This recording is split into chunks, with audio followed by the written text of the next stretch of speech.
welcome to School of Scarlett. Today I'm kind of driving here, so my focus is going to be that way, but I'm kind of making this video totally impromptu. I just kind of set up my camera right here on my little stand that I have, and I want to make a video here in the car because this video is about the car. So I want to kind of share with you something that a lot of you have been very curious about. You want to know where I get my information. So I'm going to be sharing some of that with you here today in this video.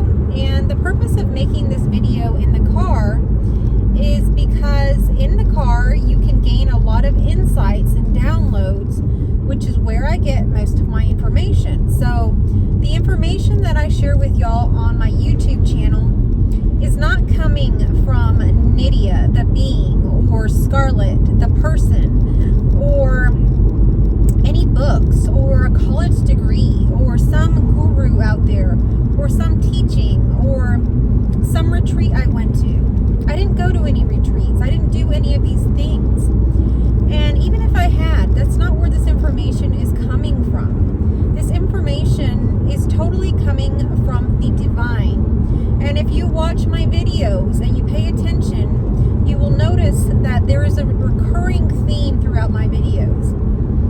The divine has never been separate from you.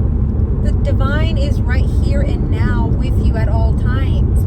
But you see, there's so many distractions. There's so much going on in this world to keep you from that small, still voice that is within. So how can we access that small, still voice? How can we get these downloads if we're not getting them? So one of the easiest ways that I can teach you, dear scholars, how to do this is the car. So as I'm pulling in here to the neighborhood where I live, I can kind of slow down a bit and hopefully spend a little bit more time chit-chatting with you here, a little bit more face-to-face, eye-to-eye. So when you get in the car, one of the things that happens is you dissociate.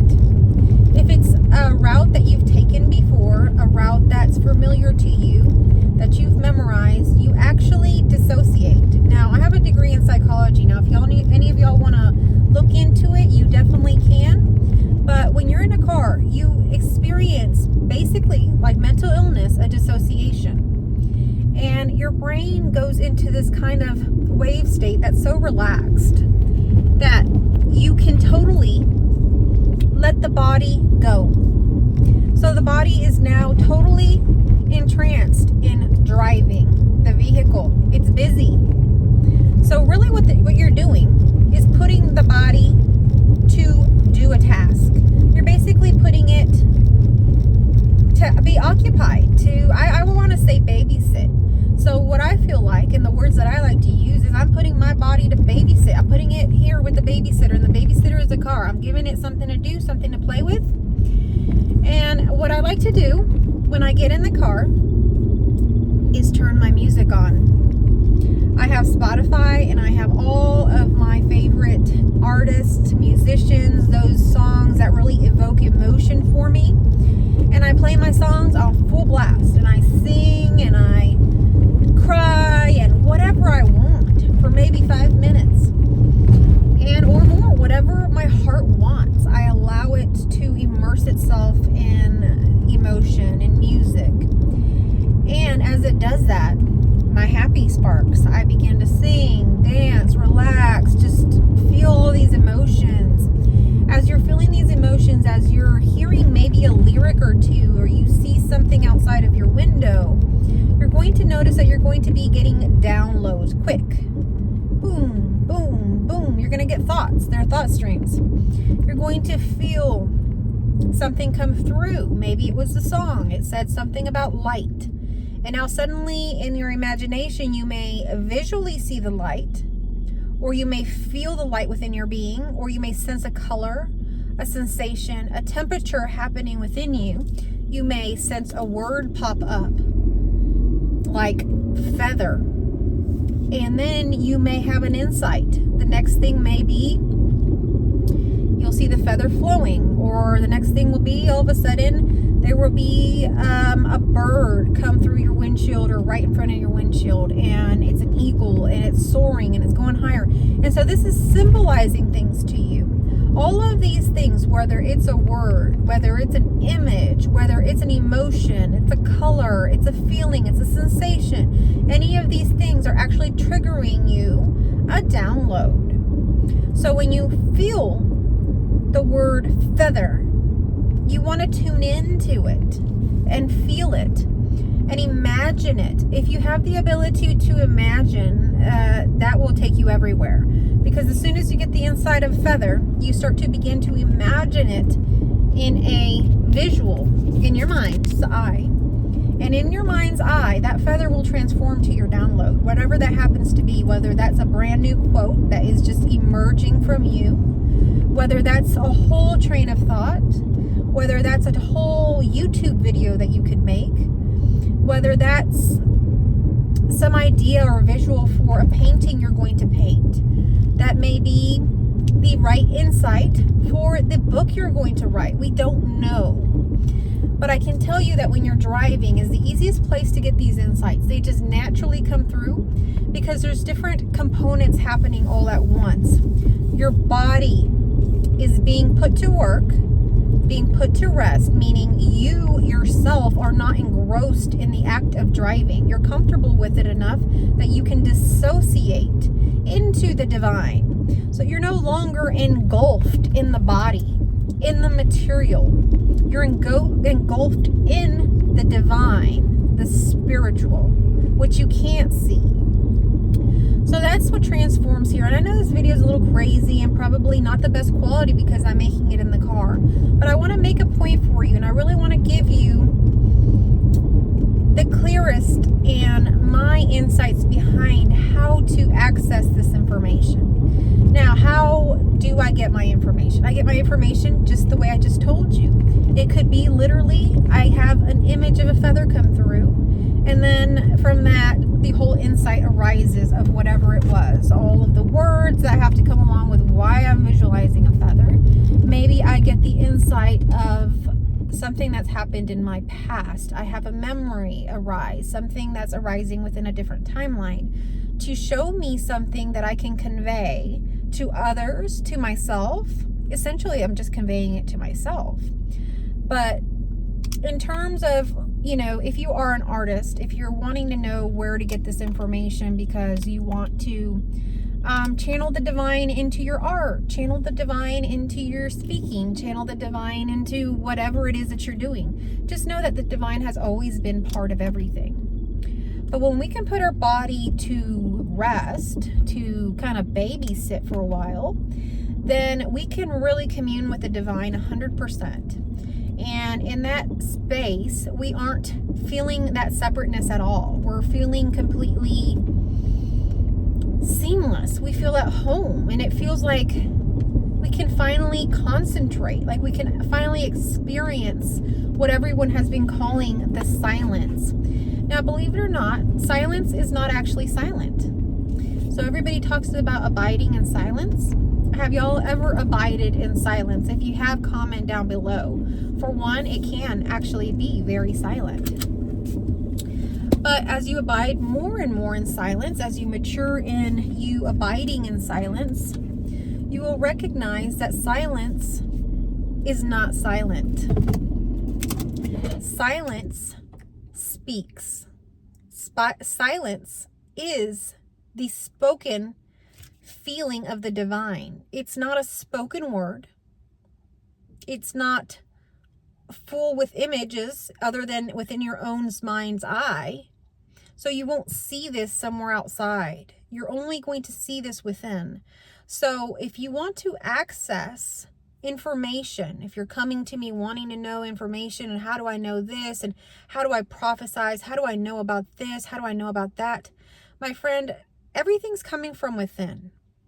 So there's not going to be somewhere outside of yourself that I can lead you to you going there to gain this information, you going there to get that prophecy, you going there to know what's going to happen next. If you want to know what's going to happen next, you have to go within. When you go within, then you discover basically a storehouse that contains infinite amount of timelines. And in those timelines, anything and everything that you want is there. So now suddenly it's not, can you please tell me what comes next? Please tell me. I want to know. Are you a psychic? No. Now we're going within and we're realizing that the book's already been written, my friends. What page do you want to be on? That's the question. What page do you want to land on? What page do you want to explore today? Which chapter do you want to play in? Which one? So that is the question. The question really isn't some magical thing somewhere outside of yourself. And that's what makes it so difficult to talk about. That's what makes it so difficult to access, is we think it's somewhere. We've been taught that things are somewhere. We have been taught that we have to go somewhere to gain something. We have been taught that mysterious information is hidden from us. It's not hidden from you, my friend. It's within. And everybody's been pulling you away from yourself. Everybody has been telling you that you aren't good enough, that you don't know for yourself, that you're not smart enough, that you are just an average person. No, you're not. So stop believing the lies and go within. You have everything within your own being, within that storehouse. You have everything within your own temple. This is your temple. This is your temple. You aren't out there. You aren't back here. You aren't over there. There isn't some guru sitting over there that knows something about you or something about this reality that you don't know for yourself. When someone's like me is talking about this, we're only pointing you, if they are healthy teachings, back to yourself. We're pointing out something that's obvious, something that resonates, or maybe it's not obvious, but it resonates to some level, on your heart level, to let you know that this is truth. But then what? What do we do? Just like I've talked about putting the body to do something, to rest, to babysit, do the same thing, whether you're driving or not. Put this body, these thought streams, all of this to rest. Abide in silence. Sit on the throne of your heart. Feel yourself. What do you feel like? Who are you? What do you truly desire? What does your heart truly sing for? What does it truly get excited for? And if you don't know, my friend, one of the things that I really like to do is connect with my inner child. Your inner child is truly just your essence. You're just stripped down, bare, raw, innocent essence.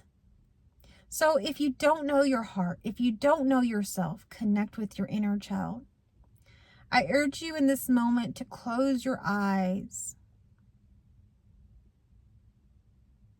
Place your hands on your heart. Let's take 3 deep breaths together.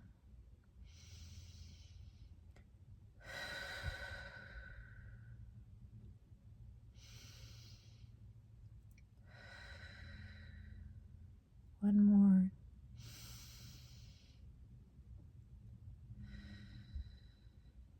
Don't open your eyes yet. Hold on to your heart. Dear one, right now you are in your mind, you are in your brain. We're moving to our heart. We're starting to calm down. We're feeling our heartbeat. I'd like you to imagine that you are where you feel that you are, in your mind, in your brain. Pull out a ladder. Put that ladder from your brain straight down to your heart. There is a ladder. Imagine there's a ladder from your brain straight down, leading to your heart. Now with me, take the step. Let's take the first 3 steps of those rungs on the ladder. Go ahead and hold on and take 2 steps down. 1, 2, we're going closer to the heart. 3, let's take 4, 5. Now you're doing it. Go ahead and make your way down to the heart. When you make it to the heart, I want you to have a seat. In the center of your heart, there's actually a throne, and it's made just for you.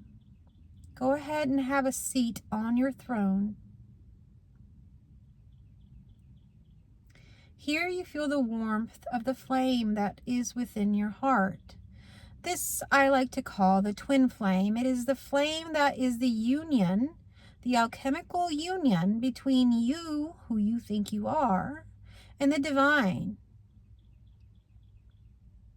This union is complete.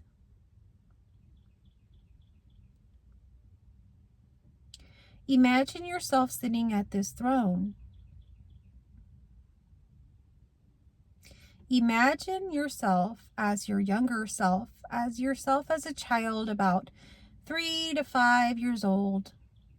Ask your inner child, what makes you happy? What would make you happy today? Now, everyone's inner child is going to speak differently. My inner child is wanting to go inside and have lunch.